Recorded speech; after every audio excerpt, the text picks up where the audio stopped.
లక్ష్మి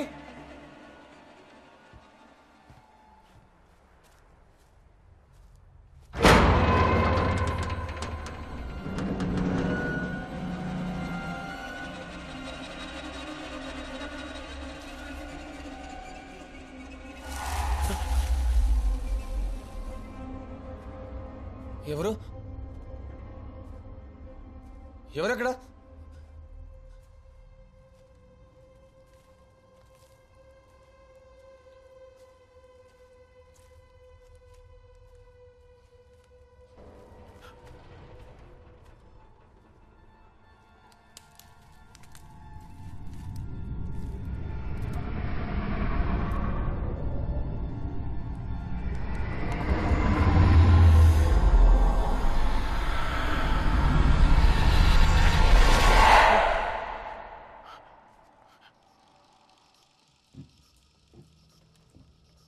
లక్ష్మి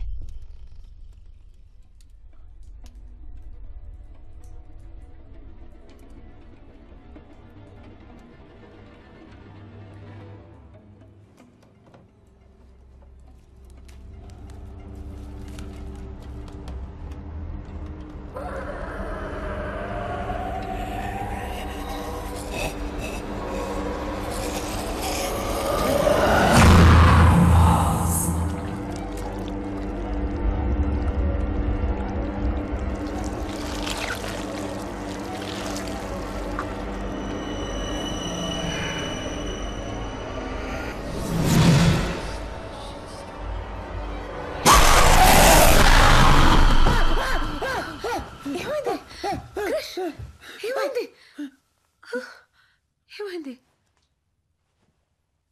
ఏదైనా చెడ్డ కల? It's okay, go back to sleep. పడుకో.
బేబీ హార్ట్ బీట్ నార్మల్గానే ఉంది Krish, so nothing to worry. And you 2 రోజులు బెడ్ రెస్ట్ తీసుకుంటే సరిపోతుంది. You will be completely all right. Thank you doctor, thank you.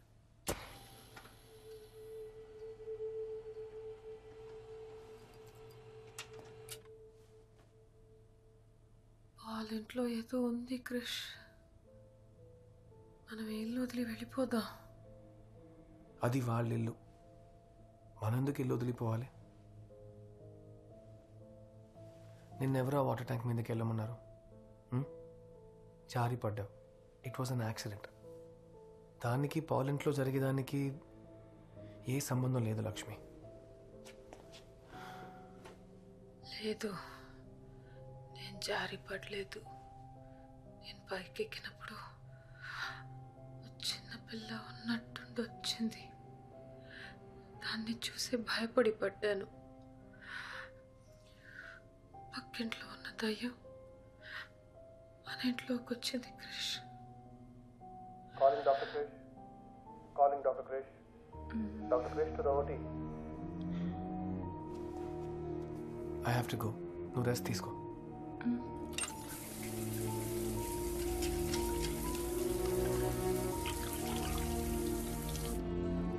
Doctor, Stalin is done with his pre-op procedures. We're shifting him to the OT. We can go ahead with the local anesthesia. Doctor, can we go ahead with the procedure? Just finish prep, I'm coming. Okay.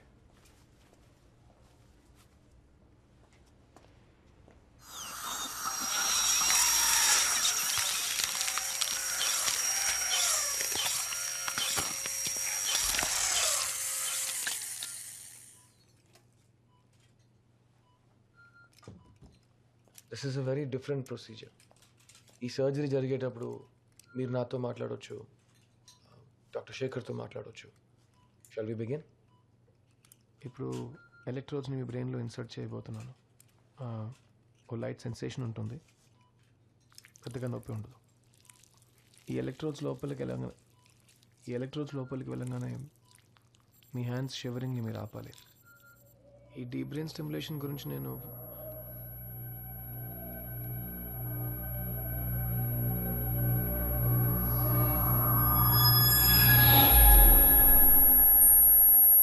Is everything okay, doctor? Yeah, it's fine. Nurse, dab, please. Deep brain stimulation is a two-way street, Arvind. Thanks.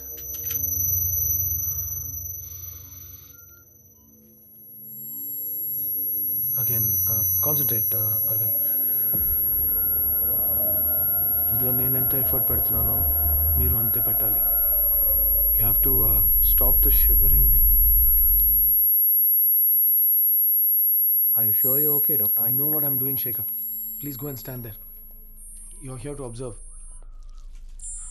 Continuing procedure.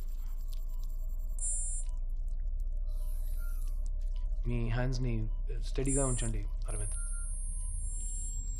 ఇప్పుడు మీ right side little ఫింగర్ని కదపండి. Please relax. No, ఇంకా shake అవుతూనే ఉంది. Concentrate. మళ్ళీ try చేద్దాం.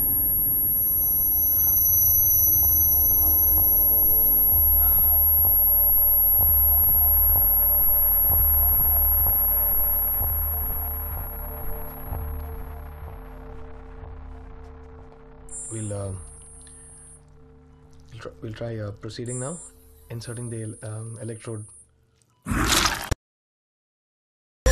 What have you done? Doctor, please step aside. Sir, get a shot of dopamine. Quick. I think he's having a cardiac arrest. Hold him.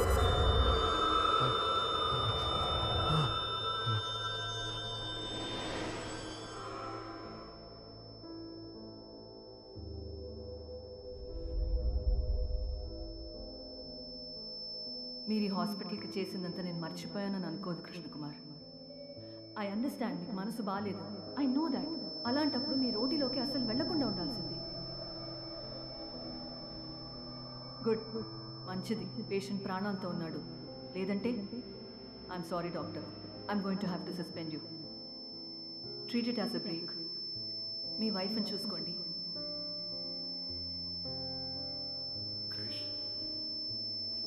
Krish. Doc? 2 minutes.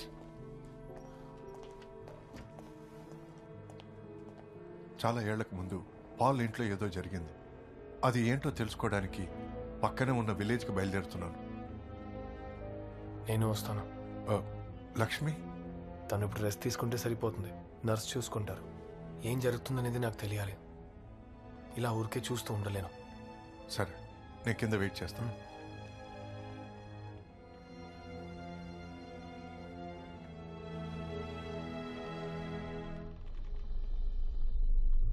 ఈ ఇంటికి వచ్చినప్పుడు మీకు ఏదైనా పాత వస్తువు దొరికిందా? లేదే. జెనీ, కొంతమంది కొన్నిసార్లు కొన్నిటికి చాలా అటాచ్ అయితే వాళ్ళ ఎమోషన్స్ దాంట్లో ఉండిపోతాయి. ఈఎస్పీ అబిలిటీస్ ఉన్న కొంతమంది మాత్రమే వాటిని ఫీల్ అవ్వగలరు. ఆ కొంతమందిలో నేను ఒకడిని.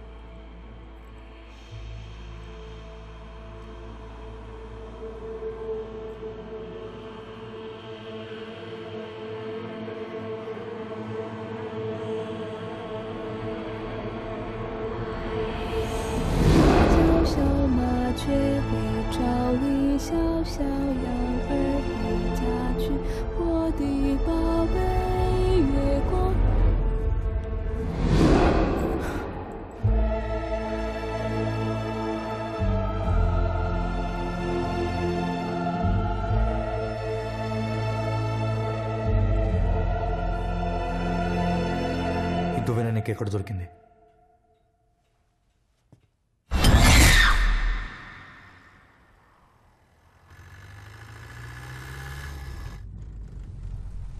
లక్ష్మి ఏదో చూశానని చెప్పింది. నేనే నమ్మలేదు. కానీ ఓటీలో నేను చూశాను. ఆ ఇంట్లో అసలు ఏం జరుగుతుంది? ఇప్పుడు పాల్ ఫ్యామిలీ ఉన్న ఇంట్లోనే 80 ఏళ్లకు ముందు చైనీస్ ఫ్యామిలీ ఉండేది. లూవే అని ఒకరు, తన పెళ్ళాం, వాళ్ళిద్దరికి ఒక చిన్న పిల్ల. తను ఓ పట్టు వ్యాపారి. చైనా నుంచి సిల్క్ ఇంపోర్ట్ చేసి ఇక్కడ రాజా, నవాబ్, బ్రిటిష్ ఆఫీసర్స్ అందరికీ సప్లై చేసేవాడు. చాలా సంవత్సరాలు బాగానే ఉన్నారు.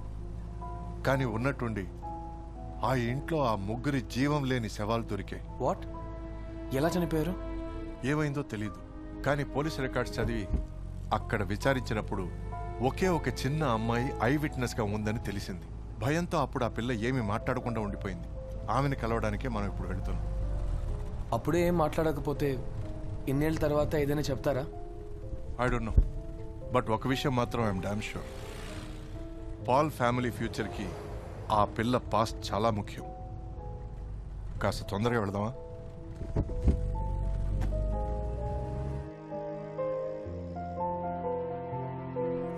నాకెప్పుడు దమ్ము కొట్టాలనిపించినా ఇక్కడికి వస్తాను. అప్పుడప్పుడే నాన్న. ఈ చెట్టు దగ్గరే నాకు ఆ దువ్వెన దొరికింది.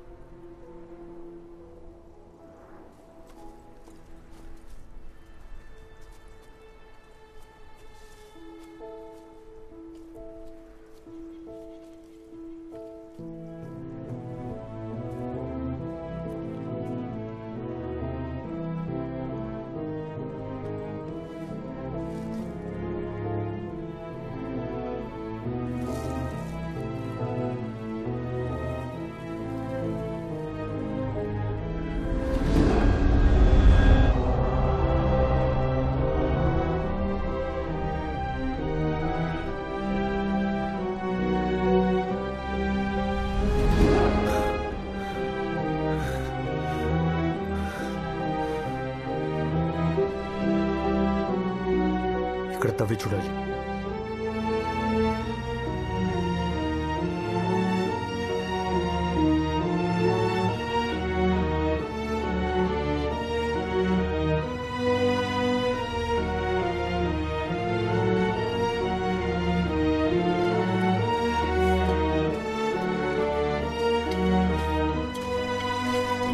స్టాప్.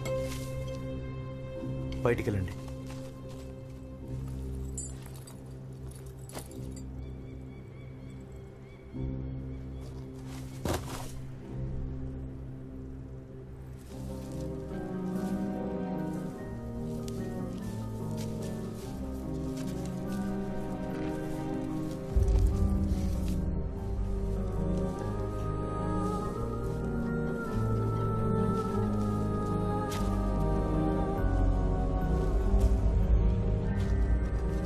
ఓ అమ్మాయి అస్థి పంజరం కడుపులో పిండంతో చనిపోయింది.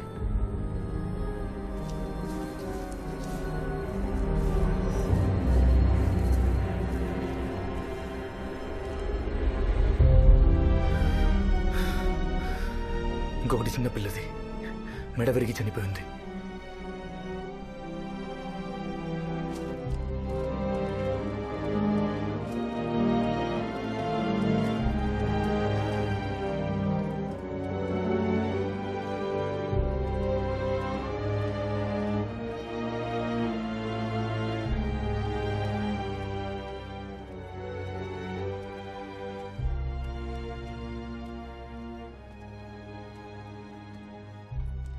ఆ చైనీస్ ఇంటి గురించి అందరూ ఏదేదో చెప్తున్నారు.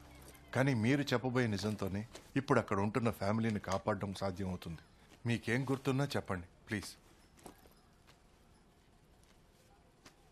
ఉమ్రకి సాత్ సాత్ కాలంతో పాటు చాలా విషయాలు మర్చిపోయాను, కానీ ఆ రోజు ఆ ఇంట్లో జరిగింది నేనెన్నటికీ మర్చిపోలేను. అందరూ వాళ్ళు విన్న విషయాలనే మీకు చెప్తున్నారు, కానీ నేనొక్కదాన్నే ఆ రోజు జరిగిన సంఘటనని నా కళ్ళారా చూశాను.